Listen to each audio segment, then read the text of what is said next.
Здраво! Денеска ќе разговараме на една многу актуелна тема во годините наназад и сигурно во годините пред нас, а тоа е чистење на сензор. Јас ќе ви покажам како јас ги чистам сензорите на вашите апарати. Еве во овој случај тука имам еден Nikon 610, како и еден Canon EOS 1D X Mark II. Во овој случај станува збор за многу озбилни апарати.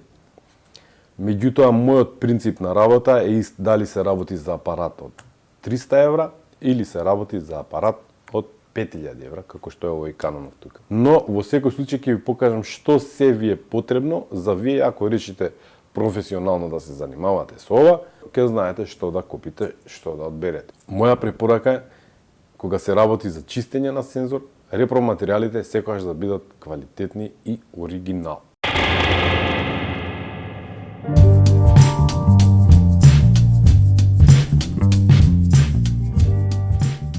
Прва и основна работа која што ви е потребна, тоа е пумпица за дување на воздух или блоуер, како што го викаат англичаните. И тоа е битно исто да е добра. Во мојот случај ја користам Giotto, има и некои кинески замени кои што би ви препорачал за секој ден, но ова си е професионална пумпица и си брка одлична работа.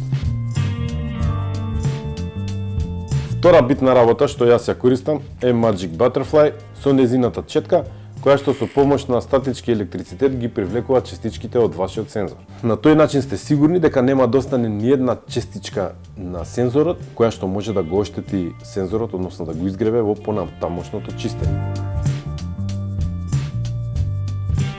Имаше во минатото проблеми со одредени апарати, чисто механизам за подигнување на огледалото и завесата знаеше да изфрли ситни честички масло на самиот сензор.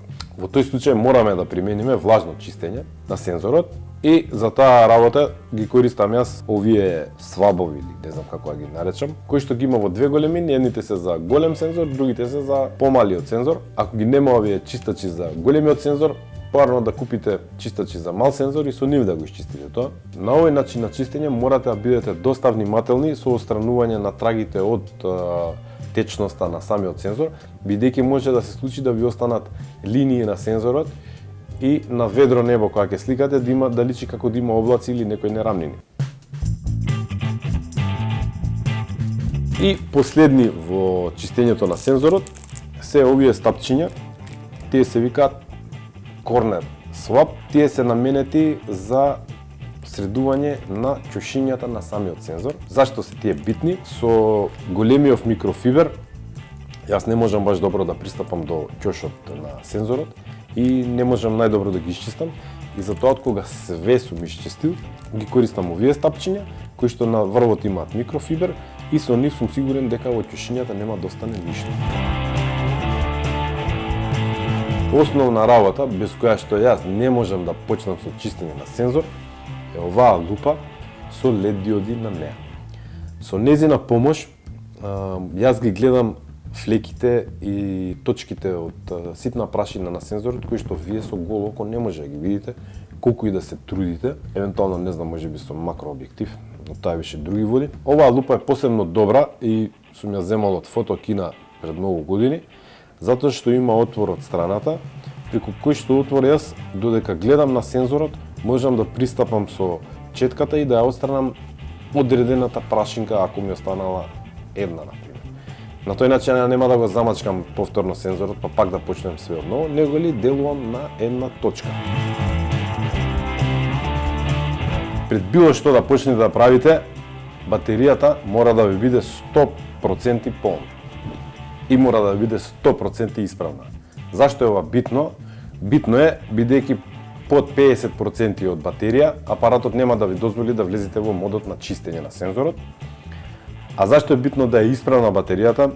Затоа што доколку батеријата е неисправна, може да ви се случи на сред работа наеднаш да изгуби снага и да се затвори завесата, а вие да бидете со стапчето внатре во сензорот. На тој начин веќе имате 100 евра штета на оние помали апарати што се од 300-400 евра, а во случај како овој апарат у рангот на 300 до 450 евра штета сте направени. И сега го кажав за 2-3 минути, меѓутоа веруете оваа работа бара да имате добра музика, затоа ми тука JBL, да сте смирен и после 2 сати може да имате одлични резултати.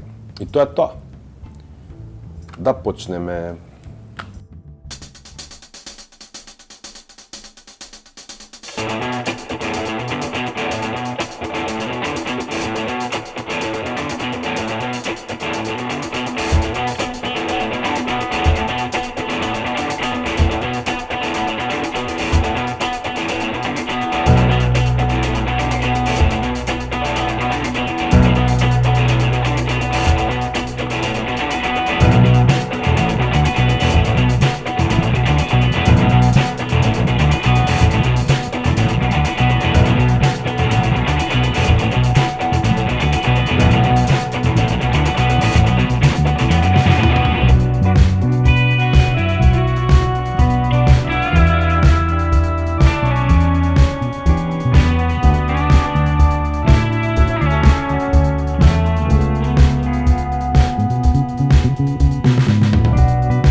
Го видовте начинот на кој што јас ги чистам сензорите на фотоапаратите. Доколку се решите сами ова да го направите дома или веќе сте го направиле дома, а сакате да проверите во каква состојба вие немате лупа или не сакате да купите лупа, тогаш може да дојдете во нашата продавница во Pixtus и промотивно сега за овој месец да го проверите за 150 динара. На тој начин ќе бидете сигурни во работата што сте си ја завршиле вие или ќе бидете сигурни дека имате потреба од чистење на сензорот. Доколку го оставите да се чисти, таа сума нема да ви биде наплатена нормално. Доколку решите дека не треба да се чисти, ќе си платите и ќе си бркате работа до следниот пат. Продолжите да ме гледате, ќе следат интересни ревии, интересни видеа, ќе научите нешто, ќе заштедите некоја пара, нешто ќе потрошите, нормално пари се за трошење. И кликнете like, subscribe, follow или не знам што таму све пише тука некаде. Тука мислам дека беше. May the photo be with you. Се гледаме до следното видео.